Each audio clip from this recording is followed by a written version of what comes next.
Mexico के एक रास्ते से एक आदमी डॉक्टर नेल्सन रात में कहीं जा रहा था। असल में वो चर्च के फादर पीटर से मिलने आया था। इसके बाद वो उन्हें अपने साथ ले जाने लगता है। फिर हम देखते हैं कि वो उन्हें लेकर एक घर में आ जाता है जहाँ एक लड़की मैगेली डीमन से बुरी तरह पजेस्ड थी। डीमन ने उसकी हालत काफी खराब कर दी थी। फादर पीटर अपने पहले एक्सोर्सिज्म के लिए आए थे, इस वजह से वो काफी डर भी रहे थे। इसके बाद वो अपने साथी फादर माइकल को कॉल करता है जो कि इस टाइम लंदन में था। पीटर उससे एक्सोर्सिज्म शुरू करने को कहता है, लेकिन माइकल मना करता है और कहता है कि तुमने अभी अपनी ट्रेनिंग पूरी भी नहीं की है, इस वजह से शैतान तुम पर भी कब्जा कर सकता है। लेकिन पीटर कहता है कि इस लड़की की हालत काफी खराब है, मुझे एक्सोर्सिज्म करना ही होगा। माइकल एक्सोर्सिज्म करने की परमिशन नहीं देता। इसके बाद पीटर फोन रख कर खुद अकेले ही एक्सोर्सिज्म करना शुरू कर देता है। वो पहले कमरे में से सबको बाहर भेज देता है और उस डीमन पर अपना एक्सोर्सिज्म करना शुरू करता है। पीटर एक्सोर्सिज्म करते वक्त वीडियो रिकॉर्डिंग शुरू कर देता है, इससे वो आगे के लिए प्रूफ रख सके। अब ये डीमन काफी पावरफुल था, इस वजह से आसानी से मैगेली की बॉडी से बाहर नहीं जाता। वो डीमन मैगेली के कपड़े फाड़कर पीटर को सीड्यूस करने लगता है। उसे पता लग जाता है कि पीटर मैगेली से कहीं न कहीं प्यार करता है, क्योंकि मैगेली उसी चर्च में मदर है जिसमें पीटर रहता था। इस बात का फायदा डीमन उठाने लगता है। अब पीटर उसकी बॉडी से अपना ध्यान हटाने की काफी कोशिश करता है, लेकिन डीमन लगातार उसे सीड्यूस करने लगता है। उस देर में मैगेली पीछे बेड पर गिर जाती है। अब जैसे ही पीटर उसे चेक करने जाता है, मैगेली के भेस में डीमन उसे किस करता है और उसके साथ इंटीमेट होने लगता है। फादर पीटर खुद को रोकने की काफी कोशिश करता है और कुछ देर में डीमन मैगेली की बॉडी छोड़कर पीटर की बॉडी में घुस जाता है और उसके साथ इंटीमेट हो जाता है। खैर सीन यहाँ से शिफ्ट होता है और हम 18 साल बाद का सीन देखते हैं, जहाँ एक जेल में गार्ड बंदियों को खाना दे रहे थे। जैसे ही वो एक लॉकअप में अपना हाथ डालता है, तभी अंदर से कोई उसके हाथ की उंगली खा जाता है। दूसरा गार्ड आकर उसे किसी तरह बचा लेता है, यानी उसके अंदर एक पजेस्ड बंदी भी था।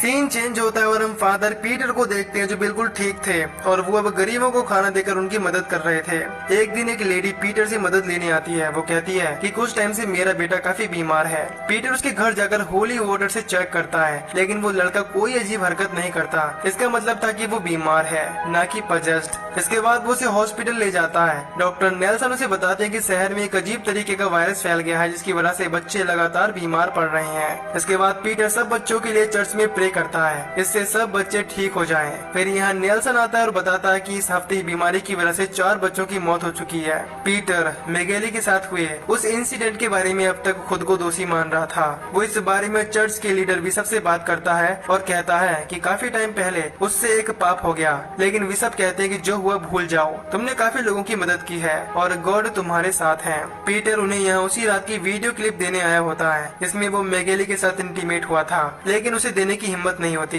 खैर बिशप उसे कुछ फंडिंग यानी पैसे दे देते हैं, इससे वो बीमार बच्चों की हेल्प कर पाए। अब पीटर उन पैसों से बच्चों के इलाज के लिए काफी सामान लाता है। अब रात में पीटर गॉड के सामने खुद को फिर से उस बात का दोषी मानने लगता है। तभी उसे बाहर से किसी के चिल्लाने की आवाज आती है। अब वो चर्च में देखने चला जाता है। वहाँ उसे अजीब से चलने के निशान मिलते हैं। इसके बाद वो उनका पीछा करने लगता है। तभी अचानक उसके सामने डीमन से पजेस्ड एक इंसान आ जाता है। इसे देखकर वो घबरा जाता है, लेकिन फिर हम देखते हैं कि ये सिर्फ उसका एक बुरा सपना है।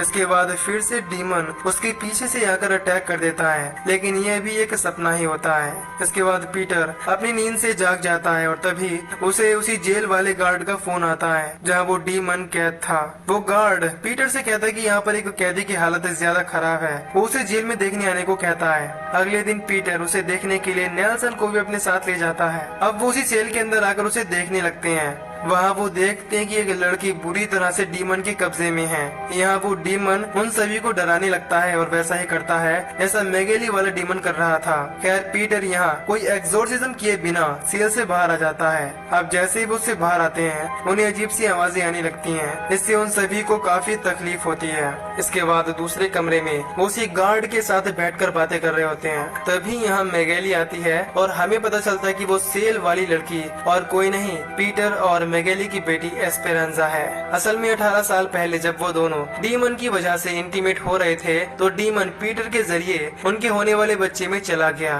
और तभी से उसकी बेटी ऐसी ही है। पीटर बाहर आकर मैगेली से कहता है कि मैं उस टाइम एक डीमन के कब्जे में था और इसी वजह से डीमन मेरे जरिए वो सब कर रहा था। मैगेली उससे अपनी बेटी को बचाने को कहती है। उसी रात जब पीटर सो रहा होता है, तो हम देखते हैं कि उनके ऊपर कोई है। तभी पीटर की आंख खुलती है और उसे फिर से वो डीमन दिखने लगता है जो कि चर्च में था। हम देखते हैं कि वो चर्च वाला डीमन खुद जीसस ही थे, जो कि पीटर के सपने में उसे एक डीमन की तरह दिख रहे थे। अगले दिन पीटर हॉस्पिटल जाता है, जहाँ उसे पता चलता है कि उस लड़के की मौत हो गई है, इसे वो लेकर आया था। नेल्सन बताता है कि उसकी मौत वायरस की वजह से नहीं हुई है। पीटर समझ जाता है कि इसकी मौत एक डीमन की वजह से हुई है। उस लड़के की माँ यहाँ आती है और अपने बेटे की मौत पर काफी दुखी होती है। इसके बाद पीटर उस लड़के की मौत पर प्रे करने लगता है। इस पर उस लड़के की माँ कहती है कि इस दुनिया में गॉड ही मौजूद नहीं है, वो ये केवल अपने बेटे के दुख में बोल रही थी। रात में पीटर जब बच्चों के साथ खेल रहा होता है, वहाँ मैगेली आती है। पीटर को खेलता देखकर उसे वो दिन याद आते हैं जब वो भी चर्च में काम करती थी। पीटर अपनी बेटी को बचाने का डिसाइड करता है और अगले दिन चर्च के लीडर बिशप से मिलने चला जाता है, जहाँ लीडर उसे एक्सोर्सिज्म करने की परमिशन दे देते हैं। पीटर उन्हें नहीं बताता कि वो उसी की बेटी है। एक्सोर्सिज्म में अपनी हेल्प के लिए पीटर लंदन से फादर माइकल को बुलाता है। इसे हम मूवी के शुरू में देख चुके हैं। माइकल एक एक्सपीरियंस्ड फादर थे और उन दोनों की बातचीत से पता चलता है कि जो डीमन पीटर की बेटी के अंदर है उसका नाम बल बने है और वो हेल यानी नर्क के शैतान लूसीफर का बेटा है। पीटर को पता चल जाता है कि उस टाइम बलवन उसकी बॉडी से ही निकलकर उसकी बेटी एस्पेरांजा में आ गया। ये सुनकर माइकल कहता है कि जरूर तुम्हारे अंदर गॉड है जिसने तुम्हारी हेल्प की। पीटर उसे नहीं बताता कि वो पजेस्ड लड़की उसकी बेटी है। इसके बाद पीटर उसी रिकॉर्डेड टेप को आग में जला देता है जिसमें वो मैगेली के साथ इंटीमेट हुआ था। फिर हम उस टाइम का सीन देखते हैं जब मैगेली के अंदर से बलवन निकलकर पीटर के जरिए इंटीमेट हो रहा था। इसके बाद मैगेली की फैमिली वहाँ आती है और अपनी बेटी को ठीक देखकर वो पीटर को शुक्रिया कहते हैं। अब कहानी प्रेजेंट में आती है और हम चर्च में एक सिस्टर कैमिला को देखते हैं जो गॉड के सामने प्रे कर रही थी। तभी उसे भी अजीब आवाजें आने लगती हैं। उसे भी वहाँ कुछ अजीब निशान मिलते हैं। वो उन निशानों का पीछा करती है। तभी अचानक उसके सामने एक डीमन आता है जो कि मदर मैरी के भेष में था। इसके बाद वो डीमन कैमिला पर अटैक कर देता है और उसकी बॉडी को पजेस्ड करके ऑर्फनेज वाले बच्चों की तरफ जाने लगता है। वो बच्चों के कमरे में आता है जहाँ वो उस टाइम सो रहे थे। मैगेली उसे पहचान लेती है कि वो एक डीमन है। फिर वो उसे बच्चों के पास जाने से रोकने लगती है। चिल्लाने की आवाज सुनकर पीटर और माइकल वहाँ आ जाते हैं और कैमिला पर एक्सोर्सिज्म करके उसे डीमन से आजाद कर लेते हैं। तभी पीटर बच्चों के पास जाकर देखता है। उन बच्चों को देखकर लग रहा था कि डीमन ने उन पर असर करना शुरू कर दिया है। खैर अगले दिन पीटर माइकल को लेकर उसकी जेल में आ जाते हैं जहाँ उसकी बेटी थी। वो सेल में आकर अपना एक्सोर्सिज्म शुरू करने ही वाले होते हैं, लेकिन बलवन जो कि एस्पेरांजा के अंदर था वो उन्हें एक्सोर्सिज्म करने नहीं देता और अपनी बातों में बहकाने लगता है। इसके बावजूद माइकल और पीटर अपना एक्सोर्सिज्म शुरू करते हैं और उनके ऐसा करने से बलवन काफी गुस्से में आ जाता है और एस्पेरांजा की बॉडी को टॉर्चर करने लगता है। तभी बलवन गुस्से में आकर माइकल पर अटैक कर देता है और उसका कान काट लेता है। फिर नेल्सन उसे किसी तरह इंजेक्शन देकर बेहोश कर देता है। इससे माइकल बच जाता है। इसी बीच हम देखते हैं कि वहाँ की बाकी सेल्स में जो बंदी हैं वो किसी न किसी डीमन से पसेस्ड हैं। तभी यहाँ मैगेली भी आ जाती है और अपनी बेटी की कंडीशन को देखकर काफी दुखी होती है। इसके बाद वो डिसाइड करते हैं कि वो एस्पेरांजा के साथ साथ इस जेल के बाकी लोगों को भी डीमन से आजाद कर देंगे। वो ऐसा ही करते हैं और डीमन से पसेस्ड लोगों को बेहोश कर देते हैं। माइकल और पीटर एक कमरे में सब डीमंस के लिए एक्सोर्सिज्म की तैयारी करते हैं। यहाँ माइकल पीटर को वार्न करता है और कहता है कि तुम्हें बलवन पर काबू पाने के लिए उसकी किसी बात पर यकीन नहीं करना होगा और न ही उसके साथ कोई सौदा करना होगा। अगर तुमने ऐसा किया तो डीमन इस दुनिया पर राज कर सकते हैं। माइकल आगे बताता है कि हमें फादर नहीं बल्कि गॉड बनकर ही उन पर काबू पाना होगा, नहीं तो वो हम पर काबू पाकर सबको खत्म कर देंगे। इसके बाद पीटर वहाँ के सभी पुलिस वालों को घर भेज देता है, इससे उन्हें कोई परेशानी न हो। अब यहाँ मैगेली को यकीन हो जाता है कि उस दिन पीटर के भेष में डीमन ही उसके साथ इंटीमेट हुआ था। इसके बाद पीटर सबको जेल से बाहर करके एक्सोर्सिज्म करने के लिए अंदर आ जाता है। उन दोनों फादर के साथ केवल डॉक्टर नेल्सन और एक गार्ड ही मौजूद था। दोनों फादर अपना एक्सोर्सिज्म शुरू करने ही वाले थे, लेकिन तभी वहाँ की लाइट चली जाती है और वो गार्ड भी उन्हें कहीं नहीं मिल रहा था। दूसरी तरफ लाइट जाने के बाद नेल्सन लाइट के बोर्ड की तरफ जाने लगता है, लेकिन रास्ते में उसे एक डीमन मिल जाता है जो उस पर अटैक कर देता है। उसकी चिल्लाने की आवाज से दोनों फादर उसके पास आते हैं, जहाँ वो देखते हैं कि नेल्सन काफी ज्यादा जख्मी है। वो उन दोनों को यहाँ से भागने को कहता है और मर जाता है। तभी वहाँ कई सारे डीमन आ जाते हैं और उनकी तरफ बढ़ने लगते हैं। इसके बाद दोनों फादर यहीं पर अपना एक्सोर्सिज्म शुरू कर देते हैं। तभी वहाँ मदर मैरी वाला डीमन आ जाता है, जिसे देखकर माइकल थोड़ा घबरा जाता है और उससे ठीक से एक्सोर्सिज्म नहीं होता। तभी एक डीमन उस पर हमला कर देता है, जिससे वो काफी जख्मी हो जाता है। इसके बाद पीटर उन्हें लेकर यहाँ से भागने लगता है। तभी हम देखते हैं कि बलवन वाला डीमन उन दोनों दोनों पर नजर रख रहा था।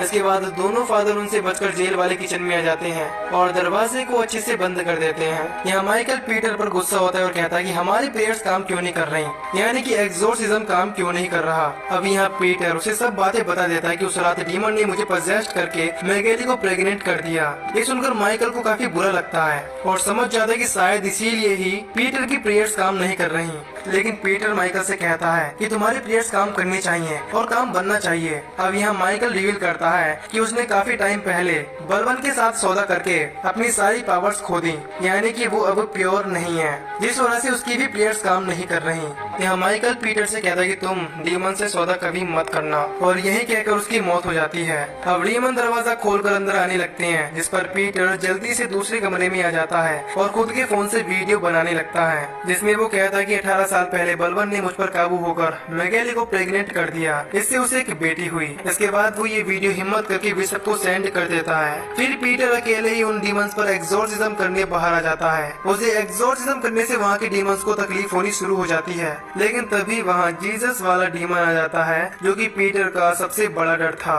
पीटर उनसे इस बार नहीं डरता और उन सभी पर होली वाटर डालने लगता है। तभी पीछे से बलवन आकर उसे बेहोश कर देता है। इसके बाद हम देखते हैं कि सभी डीमंस ने मिलकर पीटर को एक जगह बांध रखा है और उल्टा उस पर ही एक्सोर्सिज्म कर रहे हैं, ताकि पीटर के अंदर का गॉड उससे बाहर निकल जाए। इसके बाद वो सब इस दुनिया पर राज करें। दूसरी तरफ वो मदर मेरी वाला डीमन बच्चों के पास आ जाता है, इससे उनकी तबीयत खराब होने लगती है। यहाँ कैमिला उसे रोकने की कोशिश करती है, लेकिन उल्टा वो उस पर ही अटैक करने लगती है। इधर पीटर अपने अंदर की गॉड के जरिए सभी डीमंस की हालत खराब कर देता है। पीटर बलवन से अपनी बेटी को छोड़ने को कहता है, लेकिन बलवन उसके साथ एक डील करने को कहता है। इसमें वो ऑर्फेनेज के बच्चों के साथ साथ उसकी बेटी को छोड़ देगा, लेकिन बदले में उसे अपने अंदर की गॉड का सैक्रिफाइस करना होगा। पीटर मजबूरी में आकर बलवन के साथ वो डील कर लेता है। इस पर सारे डीमंस ऑर्फेनेज के बच्चों को छोड़कर चले जाते हैं और बलवन भी एस्पेरांजा की बॉडी छोड़ देता है। अब पीटर अपनी बेटी को लेकर बाहर आता है, जहाँ मैगेली अपनी बेटी से मिलकर काफी खुश होती है।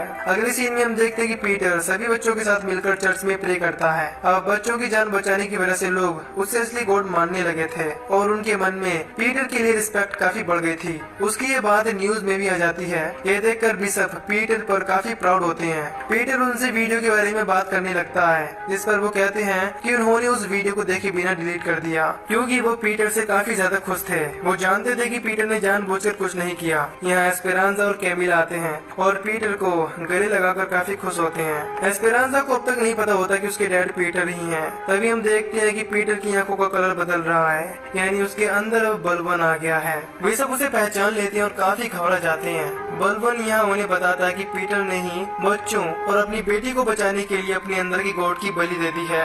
इसी बीच हम देखते हैं कि एस्पेरांजा की आंखें भी बदल रही हैं, लेकिन उसके अंदर कोई भी इविल आत्मा नहीं थी, बल्कि उसके अंदर खुद गॉड थे। मूवी के आखिर में हम देखते हैं कि पीटर वेटिकन सिटी में है, यानी बलवन पीटर के जरिए अब पूरी दुनिया पर कब्जा करने वाला है। और इसी के साथ ये मूवी यहीं पर खत्म हो जाती है। तो दोस्तों, अगर आपको इस मूवी की एक्सप्लेनेशन पसंद आई हो तो वीडियो को लाइक और चैनल को सब्सक्राइब कर दीजिए। बाकी मैं मिलूंगा आपसे न्यू वीडियो में। Till then take care, love you, bye bye.